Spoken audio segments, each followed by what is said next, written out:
The Christian original sin, just for a minute, we'll talk for a minute more about this one. What the Catholic theology speaks of the original sin. Adam fell to the temptation and ate the fruit of knowledge, which was offered to him by his spouse Eve, because she had eaten. He didn't say, go to hell, I had nothing to do with it. I will obey God. He doesn't say that. But out of excess of love, as Milton says, out of excess of love for his wife, he eats the fruit. And then they are driven out of paradise, of Eden. It's your explanation. It's your explanation. No, yeah, well. I never heard that he did it because of his love. No, it is there in paradise. It's not mine. It's not mine. It is Paradise Lost is based on that. It's not Milton's Paradise Lost is based on that. on what? On his love? Yeah. Yes. I never heard that. Yeah. Excess. He speak. The phrase is exactly from Milton. Excess of love. I heard that the man is also very wicked. And Yeah. he accepts also He could not. this, He could not allow her to go to hell, and I will remain here. See, but excess of love, he also ate. You see. So don't have excess of love for anybody. You see. Actually, although it is a storyline, but there is a secondary layer of truth in it. It is in a certain stage of evolution, the Purusha remains back and allows Prakriti to do whatever she wants to do, and he obeys her. That is the Sankhya philosophy. Purusha remains static. He is Anumanta, he gives sanction and all that, but he remains back. And it is Prakriti who will do it. So actually it is Prakriti who wanted to eat the fruit of knowledge because she wants to make progress. She wants to make progress. And therefore Purusha agrees to that. See? All right, I will also suffer with you if it is necessary. If the progress is there through suffering, let us accept suffering. And then that suffering, to pay the price for that suffering, the divine Redeemer comes here, Christ, in the theology. To remove the sin of man, he takes the mortal birth. So, but that is not original enough, I am saying. This is a part of the evolutionary process. Evolution has advanced to a certain stage. If it wants to go further, then you have to eat the fruit of knowledge, which would mean fall. So what? And go ahead, you see. You see. Declared to be a living fire of God, the will to be immortal and divine.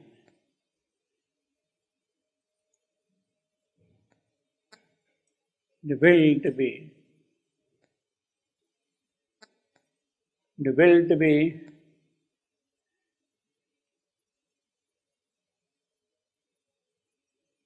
That is the Nietzsche's phrase, the German philosopher. The will to be.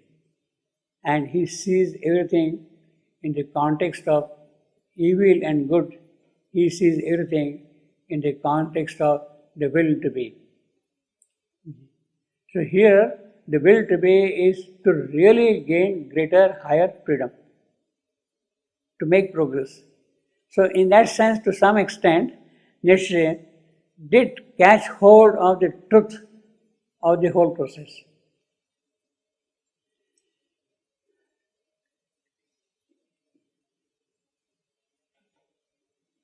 In that tremendous darkness, heavy and bare, she atoned for all in the first act when sprang the error of the consciousness of time.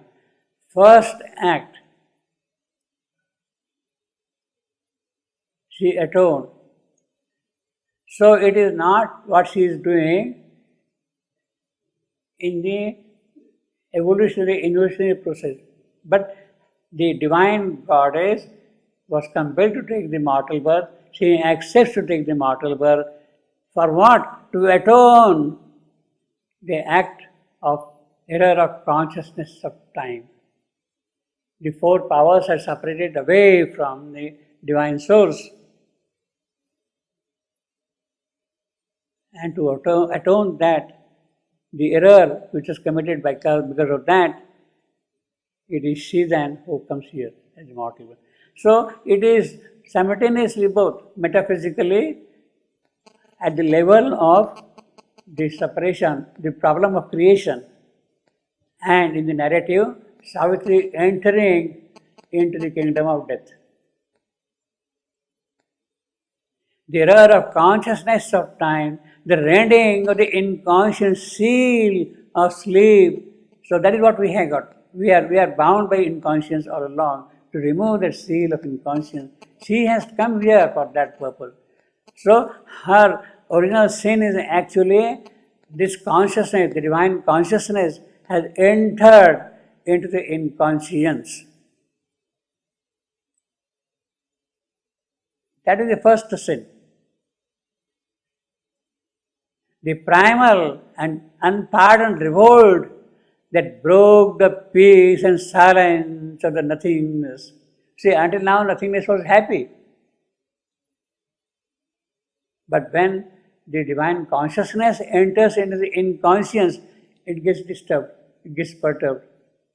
Then there is a kind of stirring action, things start moving.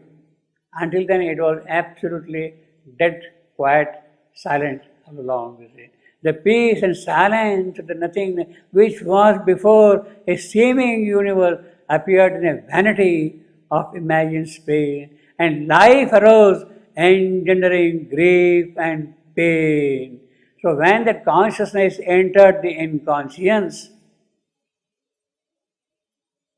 when she has committed the original sin, then came life.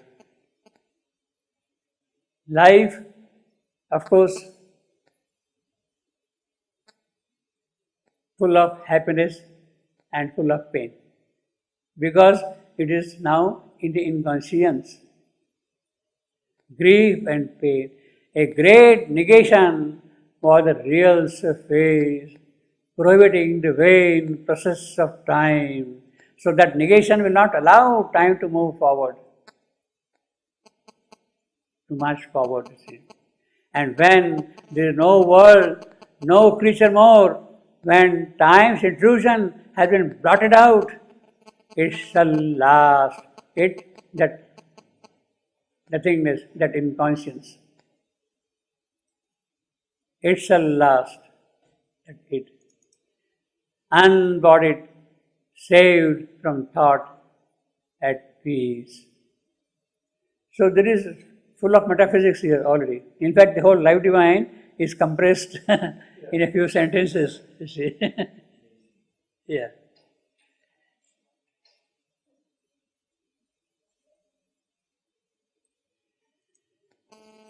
Accursed in what had been her guarded source. See, now he is telling directly, it is not this human Savitri who is walking behind death and the spirit of her husband.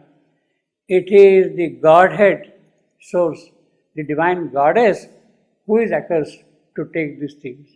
Condemned to live forever empty of bliss. condemned to live forever empty of faith.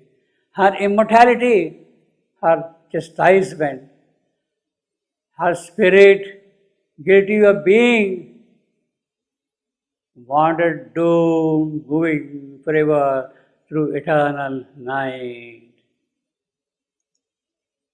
So she is forever through eternal night. It is not through this particular narrative passage. You see, Savitri is going behind these people, behind death and the spirit of Satyavan. She is of course wandering, but this is something on the occult level. Right from the beginning, she has taken the mortal birth and she is wandering constantly. Her spirit, guilty of being. So that is the price she is paying for taking the mortal birth. So she is compelled to take the mortal birth and she accepts it, and in that acceptance she is undergoing this suffering, this pain, this misery, moving forever through eternal night. Had she not moved through eternal night, night would not have been saved. Night would have remained night.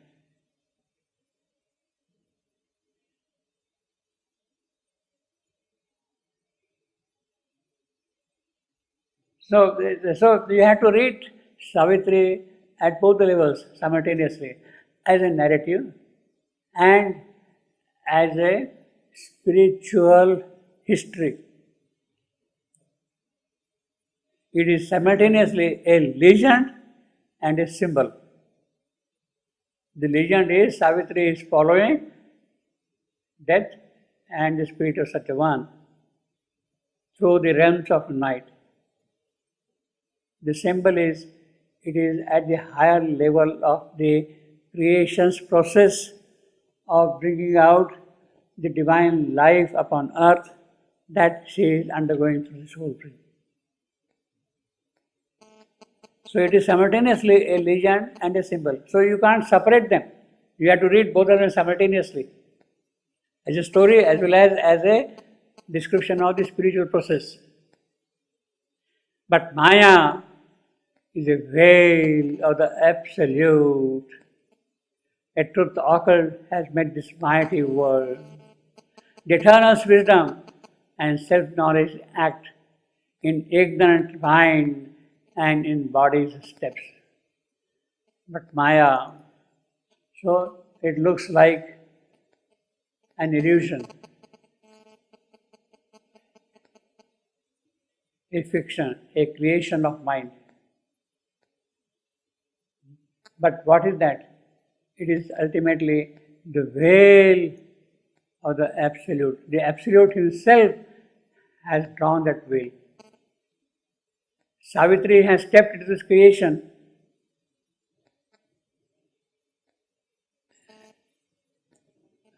Before that, she was fully aware of everything.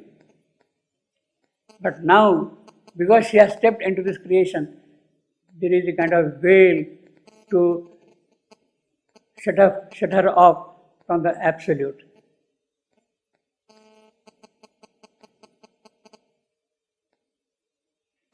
From the Absolute. And that is a purposeful veil.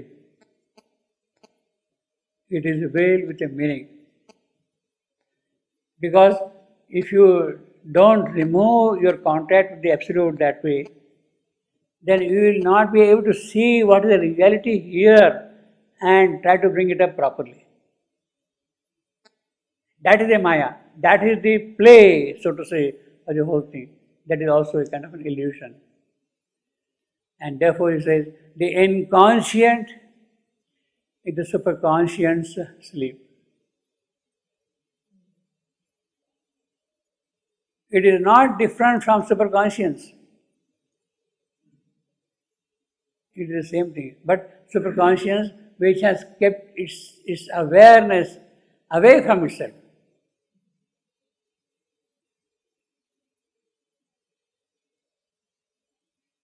It wants to be unaware of itself. And that is inconscience. That is why it is sleep.